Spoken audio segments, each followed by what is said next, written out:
All right, welcome to the third lecture in our fourth week of this beta series for Church History 500. And this is not as much of a lecture as it is an introduction, because you're about to read one of the greatest works in church history, Augustine's Confessions. So this is an introduction to help you read this well. And from our talk together, I would expect that you would be able to define the various terms associated with the life of Augustine. As you read through the Confessions, there will be words or people that you may not recognize. This is supposed to help you with that. Second, the student will be able to explore how the cultural contexts in Augustine's life overlapped and drove his thought.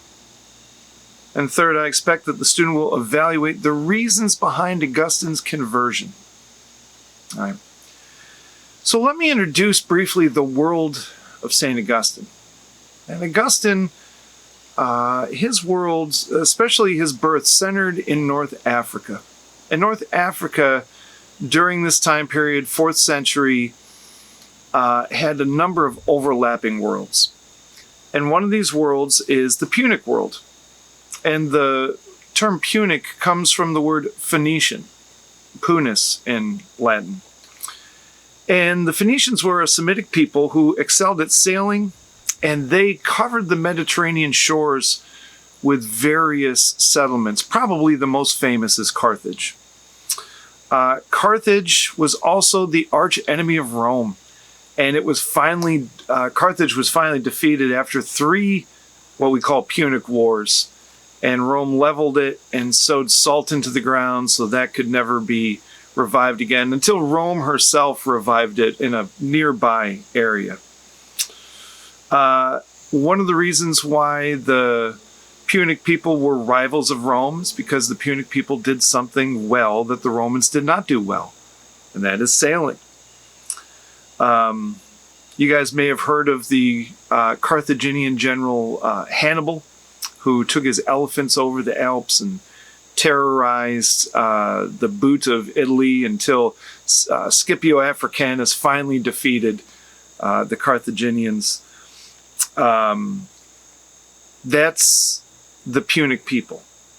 So even in Augustine's time, some 600-700 years after the Punic Wars, the Punic culture still had a lot of influence. Second culture that inhabited North Africa at that time was the Berber culture. And the Berbers were an African people who inhabited parts of North Africa down into Mali and Nigeria. When we think of Saharan Africa today, we think of Arab people. But before the Islamic invasion, North Africa was mainly black. And there were 3 subgroups of people. The Mari, who inhabited into the west. That's where we get Mauritania from. Morocco and Algeria are also from the Mari people. The Numidians, and they settled around Carthage. Augustine was a Numidian Berber. And the Gaetulians, and they were a little bit more nomadic. Augustine, who lived around Carthage, was Numidian, and that group came mainly from Algeria and modern-day Tunisia. So there's the Punic world, there's the Berber world, then there's also the Roman world. And after the siege of Carthage, Rome dominated North Africa all the way past the Nile. And Rome did what Rome does. They built infrastructure, buildings, political units, roads, those sorts of things. And when Rome conquered a people to rule mankind and make the world obey it, as we've already said, they brought with her culture, legal culture built on Roman values. And these 3 cultures weighed on Augustine in ways that have been developed by the author of our textbook, Justo Gonzalez. Gonzalez has written a fairly short work called The Mestizo Augustine.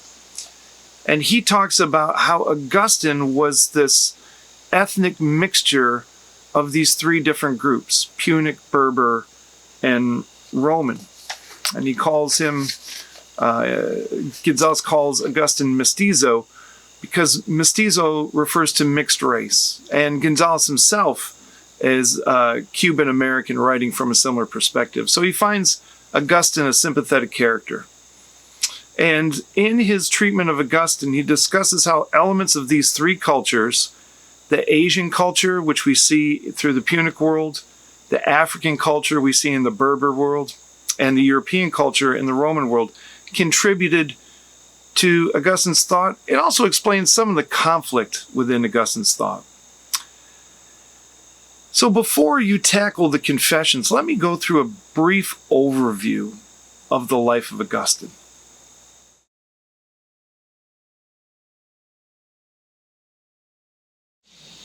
So Augustine was born in Tagaste in AD 354. And when he was young, he pursued studies in another North African city nearby Madura. And in AD 371, which would have made him 17, Augustine goes to Carthage to study rhetoric. And rhetoric would have been kind of his career goal at this point. Rhetorician was one of the flashier jobs in the Roman world. It's how one achieved celebrity back then. A rhetorician, I'll give you an unhelpful definition of it, is one who studies rhetoric. Rhetoric is the art of speaking, the art of making an argument. So a rhetorician would be highly employable to persuade people towards different political perspectives, economic perspectives, things like this. So think of a rhetorician as the art of public speaking, right? A rhetorician studied all the classical forms of a speech. Speeches like how to praise someone in public, how to criticize one in public. The Romans developed different templates for how those speeches could persuade people. And a rhetorician would take the subject matter and know how to tailor it specifically to persuade one's audience, right?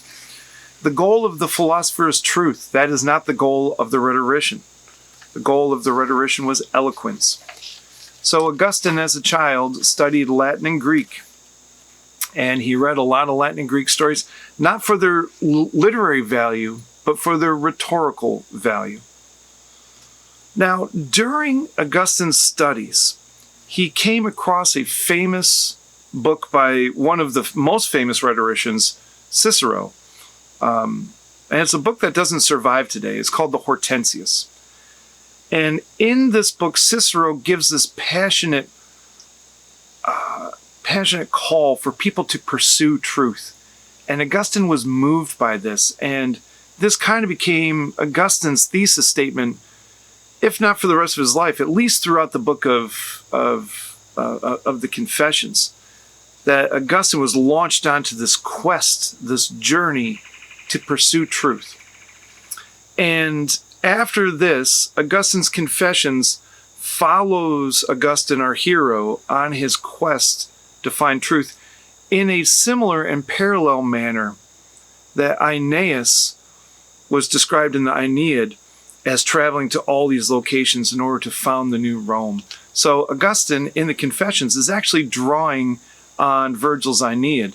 And that's one of the main reasons why we covered that in our introductory lecture on the Roman world, to show how Augustine is actually drawing on classical rhetoric, but for Christian purposes, right? So the first pit stop on Augustine's pursuit of truth was the religion of Manichaeism. I believe this religion does still sort of survive until today, although it's not nearly as popular as it was back in the 4th century. Manichaeism was an Asian religion that descended from Zoroastrianism and reflected Zoroastrianism's dualistic beliefs. One of the reasons Augustine was drawn to Manichaeism is because it offered an explanation for the problem of evil, right? Manichaeism's explanation was that there are these two equal and opposite worlds, the kingdom of light, which is the good, and the kingdom of darkness, which is evil. And there was this cosmic war between the two, and the kingdom of darkness actually shattered the kingdom of light. did not destroy it, but it shattered it. And the kingdom of light was broken up into all these little shards of light that was dispersed throughout the material universe. This is how Manichaeism says that the material world came to be, was through this war between good and evil. Salvation, therefore, was found in the denial of the material world and the collection of these little shards of light in this world that survive from the aftermath of this war. Now, here is where, as modern readers, we start to chuckle at the Manichaeans, and maybe for good reason. I'll have a hard time. I always have a hard time sharing this without chuckling a little bit. For whatever reason, the Manichaeans believed that these shards of light that survive in our world today was dispersed within melons.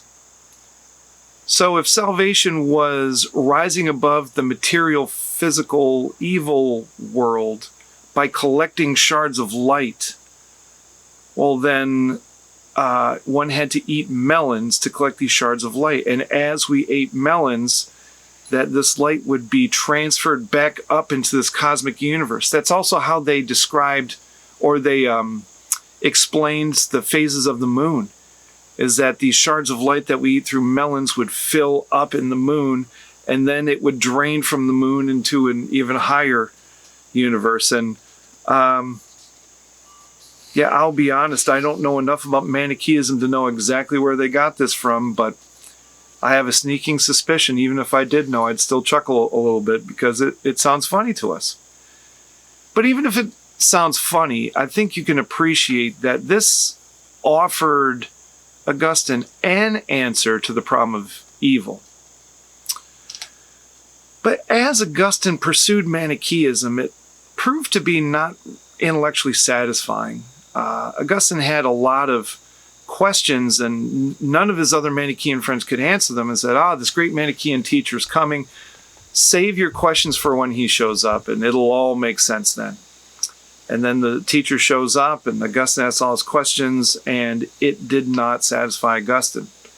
So Augustine rejects Manichaeism. And this happened right about the time that Augustine moved to Italy. Because if you were a rhetorician, like the greatest job to have was to be a rhetorician in the service of the Roman emperor, right?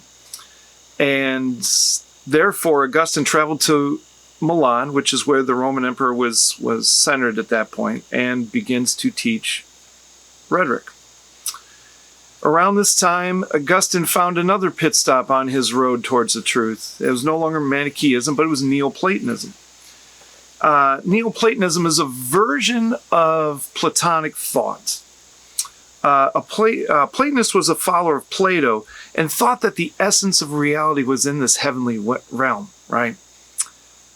But Neoplatonists followed a teacher named Plotinus that took the idealist metaphysics of Plato and mashed it up with some Christian elements, and you get this weird admixture of Platonism and Christianity and Persian religion. Plotinus himself spent some time in Persia, spent some time in Rome, so he was able to kind of mix a whole bunch of different things. And Neoplatonists believed that there was a supreme being who was spiritual, and the physical world was the result of these emanations, these ions, from the one divine monad, right? And the further away these emanations got from the divine monad, the more material and unfamiliar to the supreme being they became. So for Augustine, Neoplatonism served as this bridge between Manichaean thought and Christianity. And as a Manichaean, Augustine thought that God was a physical being. But Neoplatonism actually cleared at least one roadblock to believing in an immaterial, spiritual God. And I love the way the Confessions state this. Augustine talks about how he could not imagine a God without hair and nails, right? How ordinary and banal of a description of God. Neoplatonism convinced Augustine that there was something, that number one, there was something above this physical world, and the divine did not have to be a material reality. It also gave him an ability to conceive of evil as something other than physical, but you'll have to dig through the Confessions for that one. I think the final pit stop in Augustine's search for truth before he gets to Christianity was through academic skepticism. So Manichaeism promised to answer a lot of Augustine's questions, could not. Neoplatonism promised to answer a bunch of Augustine's questions, and it answered more, but not all of them. So for a brief time, Augustine just went to academic skepticism and concluded that there is no real answer to most of these questions. He didn't necessarily abandon Neoplatonism in order to get here, but he realized Neoplatonism itself was not sufficient. So through academic skepticism, Augustine developed what we call today a hermeneutic of suspicion, questioning all grounds for any claims to truth, right? So by this time, Augustine had gone from a pagan to a Manichaean to a Neoplatonist to an academic skeptic. And he might have been just exhausted from trying on these different philosophical worldviews, and each one failing him. But these seem to be preparatory, or at least Augustine describes them as preparatory for his coming to faith. And you will have to read his conversion narrative in the Confessions. It's beautiful. After that, Augustine returns to North Africa, a Christian, ordained a bishop, and in our next lecture, we'll discuss the impact that Augustine had through his career as a bishop. Thank you.